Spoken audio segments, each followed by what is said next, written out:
Welcome to today's briefing about the upcoming 2024 legislative session and the legislative priorities of the Washington Coalition for Police Accountability. Today, we are going to kick it off with Dr. Gary Damon Jr., who is the interim acting director of the coalition. I'll kick it over to you, Dr. Gary, if you're ready to go.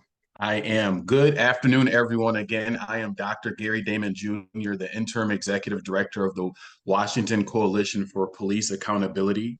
You are maybe wondering who we are. We are led by impacted families who have lost loved ones to the unnecessary police violence that we've seen. We were formed in 2020 against the backdrop of the murder of George Floyd.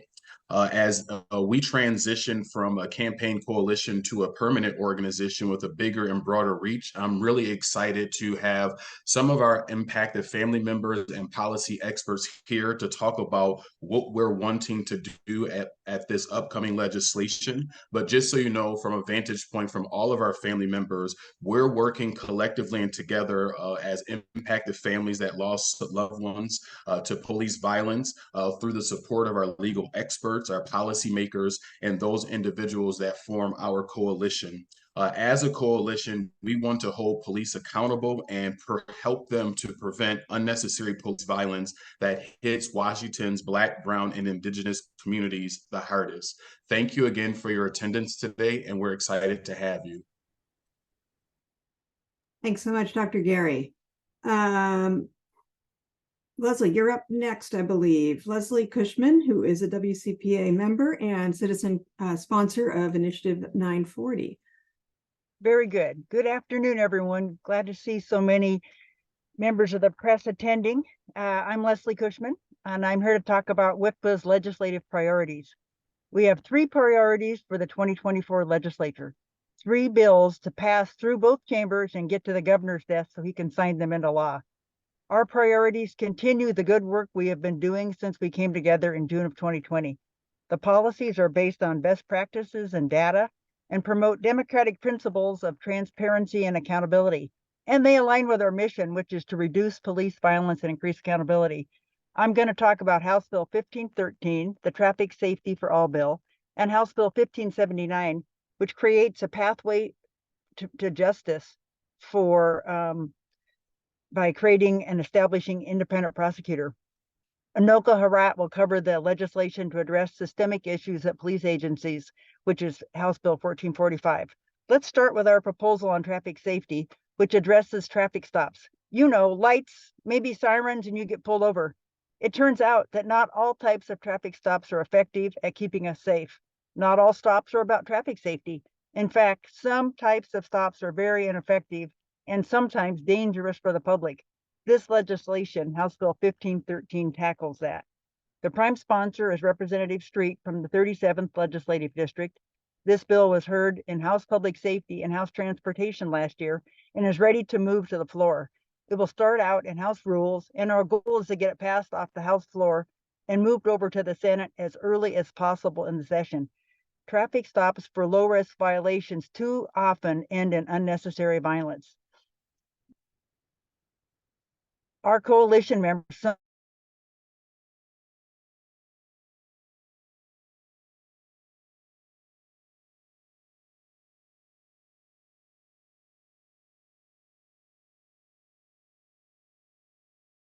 in his car after a traffic stop.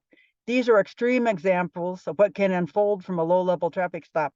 And the reality of these outcomes, the fact that this violence did happen, brings trauma and worries and anxiety every day to people across Washington who look like Giovanni, who look like Yosia, and who look like Carlos. This bill will prevent chances for police violence by directing officers to prioritize public safety over minor infractions like cracked windshields or expired tags, limiting traffic stops to dangerous driving behavior. The bill establishes a grant fund directed at avoiding low-risk violations through community education and support, like taillight replacement, cyclist helmet vouchers, and expired tag waivers. We know that by reducing these high discretion stops, we can reduce racial disparity in traffic stops. Expired tabs and broken taillights are not the cause of traffic fatalities and injuries. It's not a good use of law enforcement time. This legislation will free up resources to enforce for speeding, DUIs, and reckless driving. This is a traffic safety for all bill. I'm going to talk to you now about a second bill, which is House Bill 1579. It will establish an independent prosecutor in the state attorney general's office. Our prime sponsor is Representative Stonier from the 49th district, and that's Clark County. And the Clark County prosecutor supports this legislation, which is notable. Last session, this bill made it out of the House through Senate Law and Justice, and it did not get any further than Senate Ways and Means. Our path this year is to start back in the House rules, get it off the House floor, and move through the Senate committees. We have been meeting with many legislators and prosecutors, and the bill has been scaled back to address fiscal concerns. So now it aligns exactly with the workload coming from the Office of Independent Investigations, which is handling deaths at the hands of law enforcement. You're probably aware that that office is just starting opening up the old cases, which is very important to this coalition. The proposal to establish an independent prosecutor was a recommendation from Governor Inslee's task force on the use of deadly force. That task force was established in response to the cover-up and mishandling of the death of Manuel Ellis in Pierce County. The prosecutor in that county actually handed the case over to the AG due to the conflicts that were present. In fact, that's a good illustration of why we need to make a permanent office to complement the Office of Independent Investigations. When police kill someone, the investigation is complicated by the relationships and make an impartial investigation impossible. And in the same way, when the prosecutor has to make his or her charging decision, the conflicts that are inevitably present get in the way of a credible and trustworthy process. Prosecutors work hand in hand with law enforcement to do their work and shouldn't be expected to handle any criminal prosecutions of alleged crimes related to homicides committed by police. House Bill 1579 would give the AG concurrent jurisdiction with the local prosecutor. Hopefully this coming legislative session, the Washington Association of Prosecuting Attorneys will be seeing the value in this legislation and no longer oppose it. We want systems that are equitable and fair, and believe this legislation will provide a pathway to justice for families who have lost loved ones to police violence. Anoko, could you now cover House Bill 1445? Hello, my name is Sarah, and also, introduce yourself. Thank you. Thank you. My name is Inoka Herat. I use she, her pronouns, and I am the Policing and Immigration Policy Program Director at the ACLU of Washington, and we are proud members of the Washington Coalition for Police Accountability. We support the AG Investigations and Reform Bill, prime sponsored by Rep. now Senator Hansen, HB 1445, because it addresses widespread and systemic misconduct at police departments and sheriff's offices. This bill clarifies and expands the AG's ability to investigate, look into a department's own data, training, accountability systems, etc., and to bring suit if necessary, to make changes to address civil rights abuses and ingrained problems at the department level. This bill is about departments that routinely use excessive force, make repeated stops, searches, or arrests that are unreasonable, or have discriminated based on race, immigration status, religion, disability, or sex. When we see a department culture of impunity, where officers, where leadership mock people killed by police, target Black Lives Matter protesters, align with white supremacist extremists, or try to cover up killings of people who are just trying to walk home safe at night, something must be done. Right now, there are very few ways to investigate or change these troubling patterns. We must rely on the U.S. Department of Justice to intervene, and they can take years. And that's if they even decide to take the case. In the meantime, misconduct goes unchecked. This undermines the effectiveness of law enforcement, the confidence of police and community relations, and the achievement of justice. HB 1445 is designed to prevent future harm by requiring changes to policies and practices that solve problems before more tragic circumstances like unconstitutional killings occur. Moreover, it makes laws passed by the legislature more effective. The legislature has already passed laws protecting immigrants, protecting reproductive rights, and improving due process, which rely on law enforcement compliance. Where law enforcement is violating these laws, HB 1445 would give the state a tool to allow for investigations and require compliance. If this bill passes, Washington would join California, Colorado, Virginia, and New Mexico in authorizing their state's attorney general's offices in providing a backstop for systemic failure. And this bill is not about misconduct by an individual officer or about an isolated incident. It is where we see systems within a department failing, or a department that is unwilling or unable to course correct to ensure that it follows the law and the Constitution. HB 1445 is about good governance and ensures a basic level of quality constitutional policing across our state. Thank you. Thank you so much, Inoka. Next, we are, as we've mentioned before, as Dr. Gary mentioned, the Washington Coalition for Police Accountability is led by families who have been impacted directly by police violence.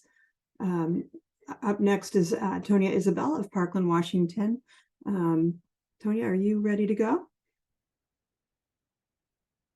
Yes, good morning. My name is Tanya Isabel. I am a impacted family member of WCPA, and I am supporting and fighting for these laws that we're putting forth to be, to come to place and make changes in our nation. Thank you. Okay. Up next, Trishanda Pickup, who's a member of the Suquamish tribe and a resident of Kitsap County. Thank you so much, Trishanda, for speaking today, sharing your experience. Sorry, I just tuned in. Are we introducing, or are we saying everything we need to say right now? Sorry. Yeah, please go ahead and say This is what you came to say. Sorry, Tonya, did you okay. did you have more to say? Sorry about that. I was having technical difficulties. Hello, I'm Trishanda Pickup, a member of the Suquamish tribe, also WCPA member, and appointed by the governor to be a commissioner on the CJTC, where I proudly serve our community and state. So my children's father, my oldest children's father, he was killed by Paulsville police, July 3rd, 2019. His name was Stone Child Chief Stick. It was a independence celebration, and he had his independence taken away. No one asked questions. No, he didn't hurt anyone. He didn't commit any heinous crimes. He was under the influence. And he was shot in the back of the head and in his back. He had previously had a screwdriver in his pocket, and it was still there. No one asked for the screwdriver. An officer just came in and murdered him. And so I fight hard for our tribal people who have been killed since ships started coming in and colonization started. And it still continues through the acts of police as our governing agent in a way. Well, not governing, but they, commit these acts against our people. Native people are likely to be killed by police in the entire country out of all races in this America. So yeah, I really hoping to change the system that has been killing Black and brown people for so long. Please band together and stand united to try to dismantle this system that has killed our people for so long. And we do that through the legislation that we have been able to accomplish since 2020. Also, other family members who have lost their loved ones previously, they fought hard and was able to get I-940 through. And so we have some bills that, we're really pushing this session. The one nearest to my heart that I've been working the hardest on is the independent prosecutor. I believe that it's to work hand in glove with our Office of Independent Investigations that we got through in 2020. This bill is absolutely needed. They rely on each other. So let me tell you why we need an independent prosecutor. County prosecutors work hand in hand, day in and day out with police in their jurisdictions. They rely on each other. County prosecutors and law enforcement are partners. When a police officer kills a community member, that person, like Stoney, is the victim of the police officer and is the subject of an alleged crime.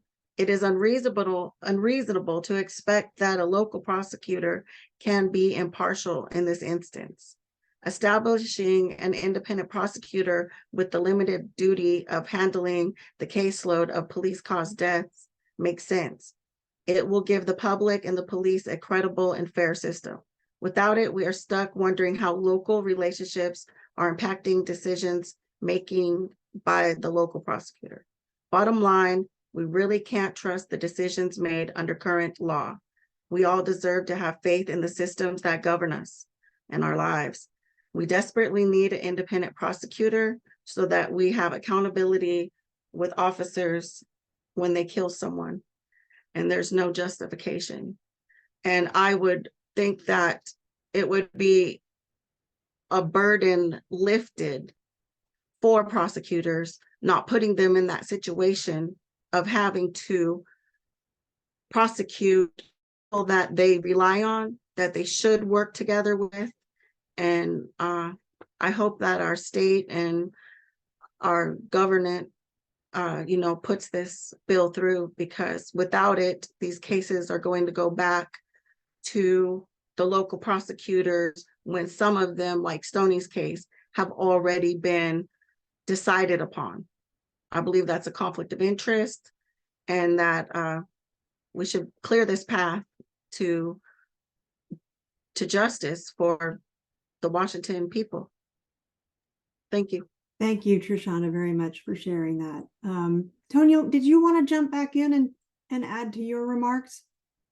Yes, I'm sorry. So, Thank you. yes, so I'm Tanya Isabel. I am impacted family member. I work the coalition. My cousin, Charlene Lyles, got killed by the Seattle police in 2017. I'm really, really dedicated to this work. It's part of my strive in life because I don't want her life to be in vain. And I want her legacy to live on. So in order for that to happen, we have to get out here and fight to make sure laws are changed to protect our children as well as all other children in the world, as well as the officers, to make sure everybody gets home safely. I'm a true supporter of the traffic stop bill because I worry about my children every day.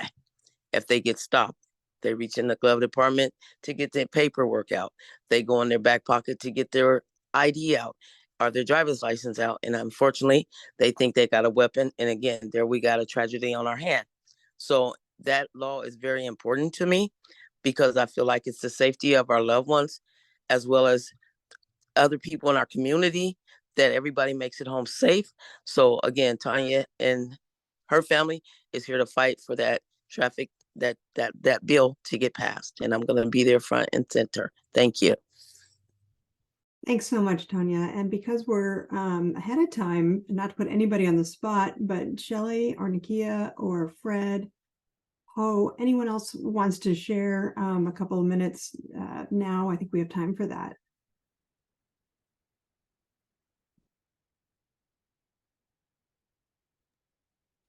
Thank you. This is Nakia Hunter. Apologies, I'm off camera, but I'm at work. So I would just like to say that I represent all of the murdered families in the Southwest Washington area. Here in Clark County, we have a acceptance of overkill of our loved ones without any question or consequences that follow through. We hope that we can have bills that protect the driving rights of our youth and elderly and adolescent adults and all in between. But we really, really strongly hope that we can get an independent prosecutor to go with the OII, so that not only can we have independent, fair investigations, but after those investigations are completed, we can have a true chance at justice in the courts for accountability. These bills are very important, and as we continue to lift them up before you, we hope that you can get behind them and the communities can get behind them, and seeing how they will save lives. They will mitigate the circumstances that allow force that no one could survive to be used against them for simple minor deviations to the law. We have to have one playbook, one set of rules, and a true accountability in the end for all individuals who break the law, no matter what suit you wear. So I thank you for your passion in following these bills. I thank you as you follow the process of them.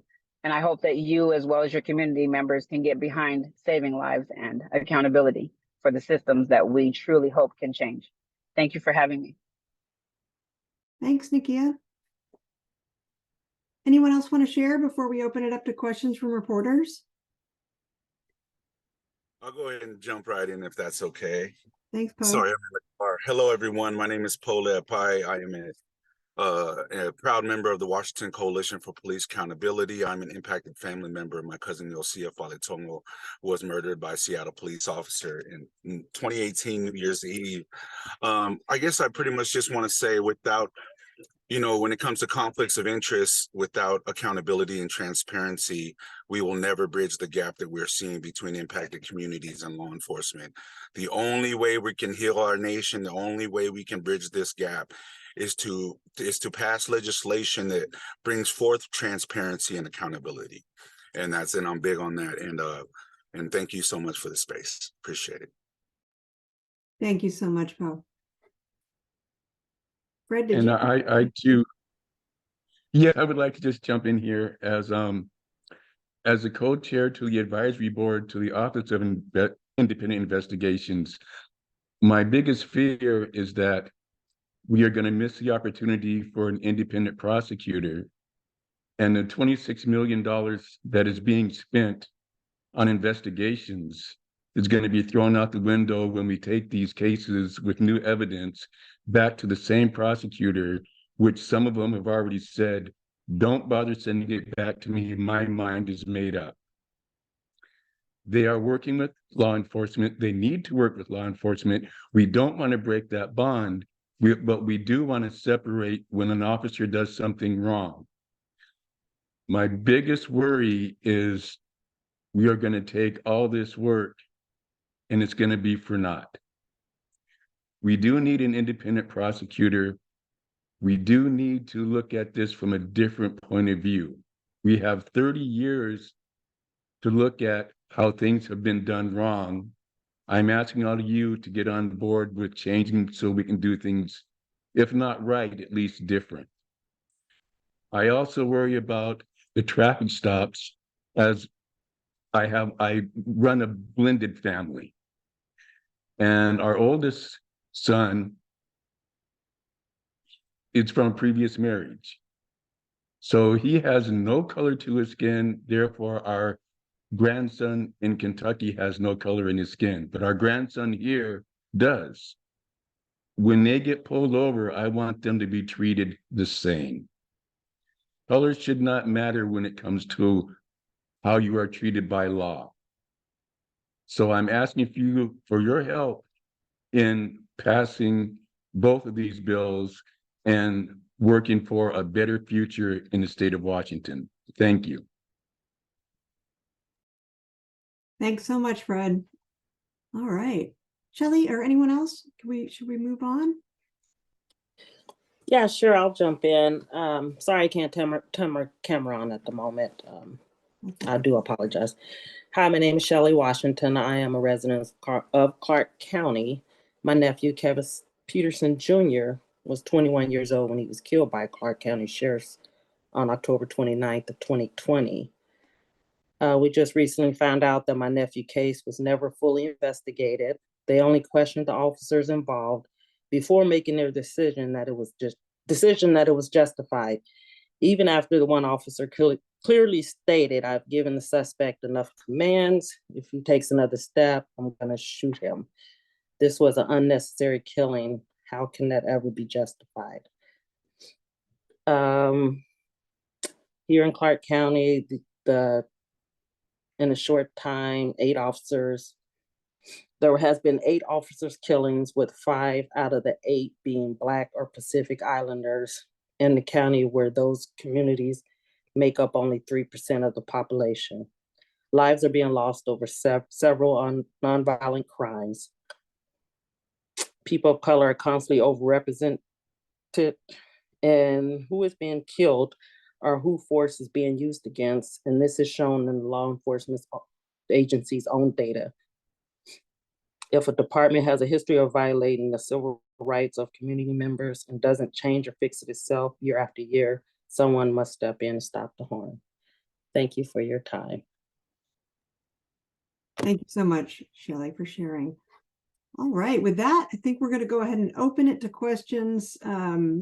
Please raise your hand or put it in the chat, and Allison's going to help me keep track, and we'll dive right in. Is there a question?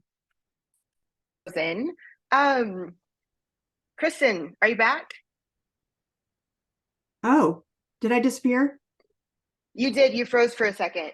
Okay. I didn't get very far though. Thank you, Allison. Just saying that we're opening it up to questions now. You can raise your hand or put your question in the chat. Joel, I see you. Why don't you go ahead?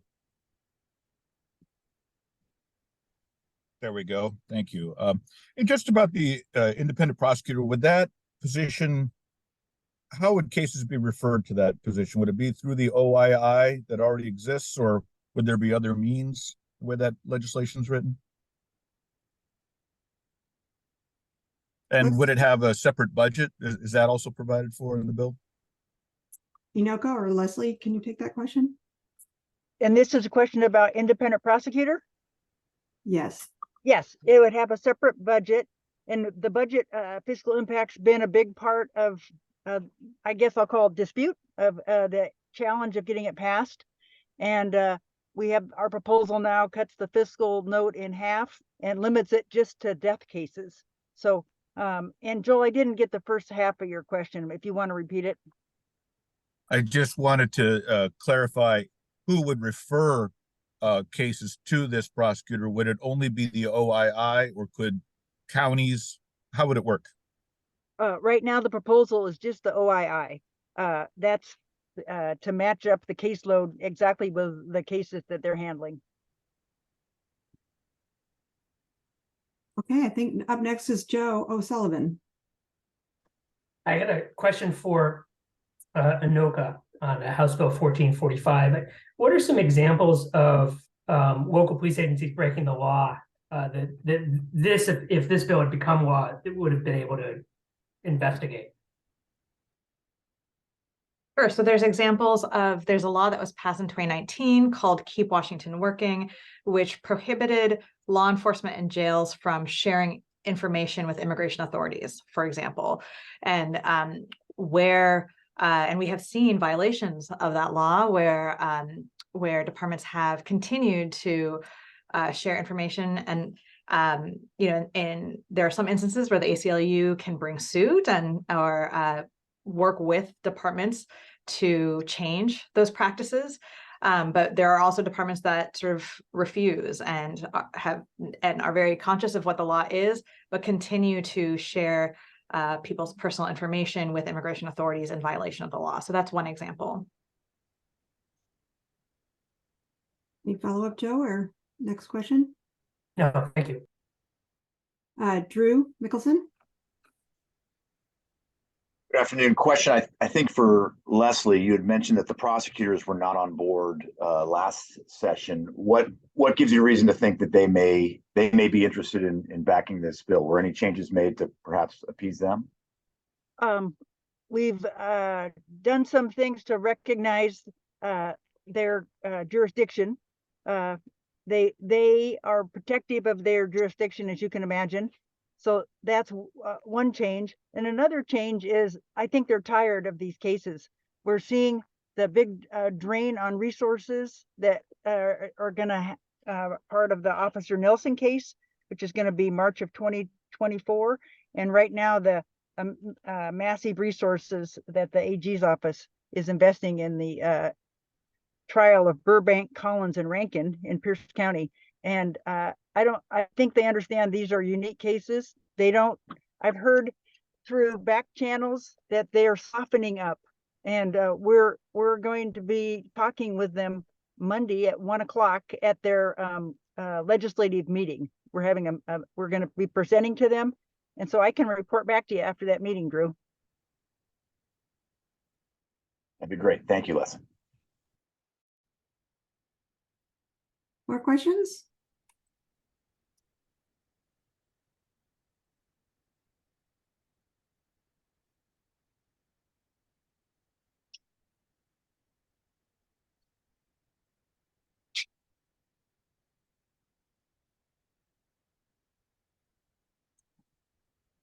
Anyone else? Are there additional comments that any of our Washington Coalition for Police Accountability members want to make? I have one more question if nobody's got Go ahead, anything Joe. else. Mhm. I'm just curious. I know that there's been discussion over the last few years about a bill on qualified.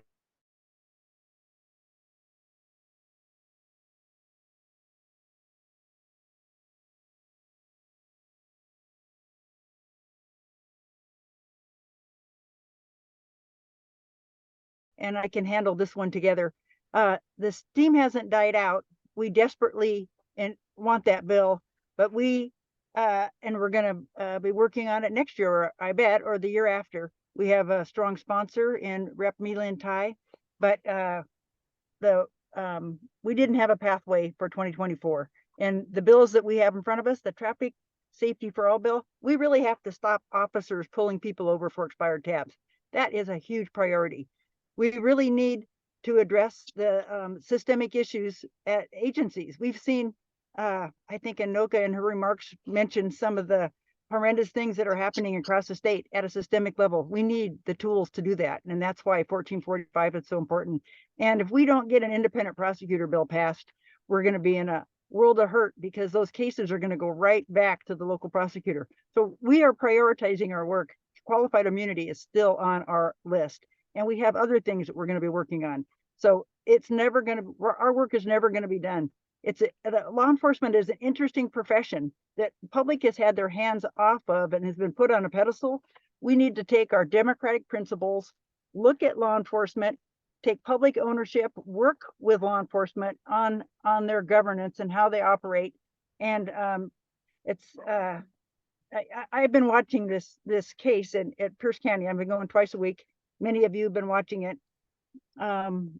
It is just, all work is valuable. Law enforcement work is valuable. Your journalism work is valuable. We need to recognize the importance of work and the importance of public transparency into that work. So we're going to work on qualified immunity, but not right now. Thank you, Leslie. Claire, do you have your hand up? Yes, I realized I had a question. I did want to clarify the difference between the proposed independent prosecutor and the existing OII. Is it just that OII is only reviewing prior cases? Yeah, that's a great question. And the independent investigator is taking over the that has been done at the local level by detectives and homicide units. So they're doing investigation into the actual alleged crime.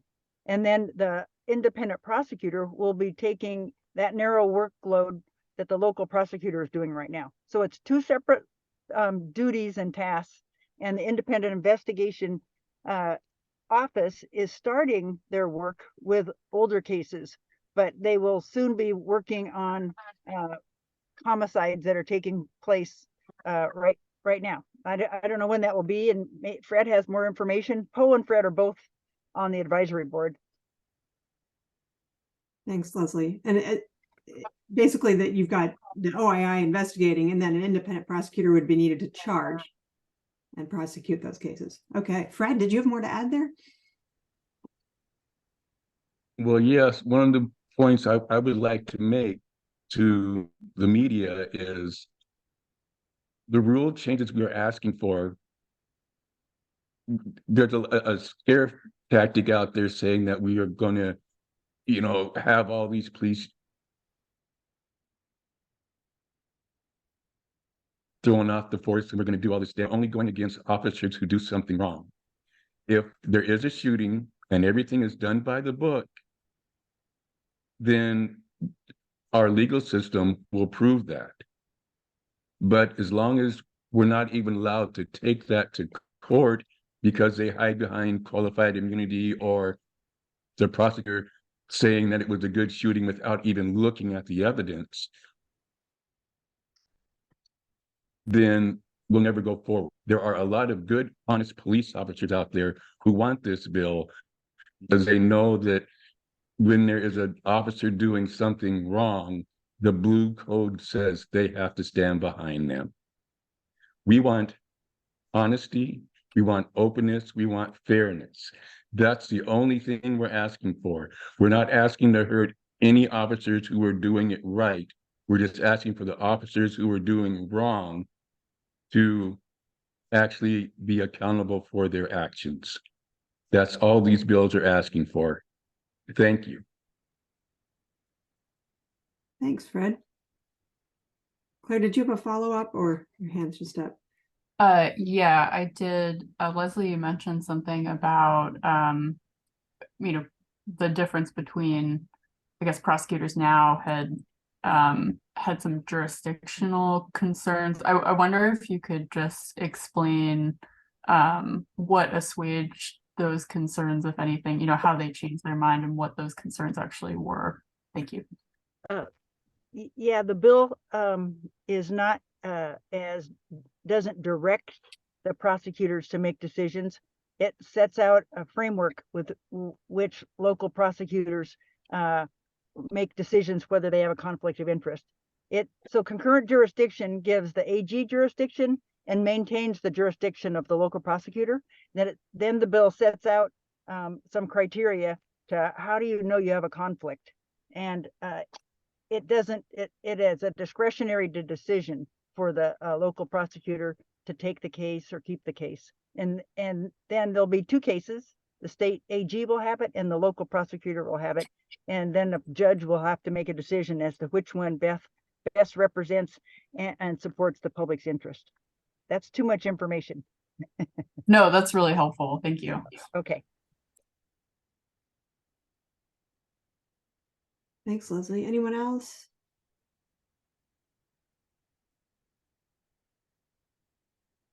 Okay.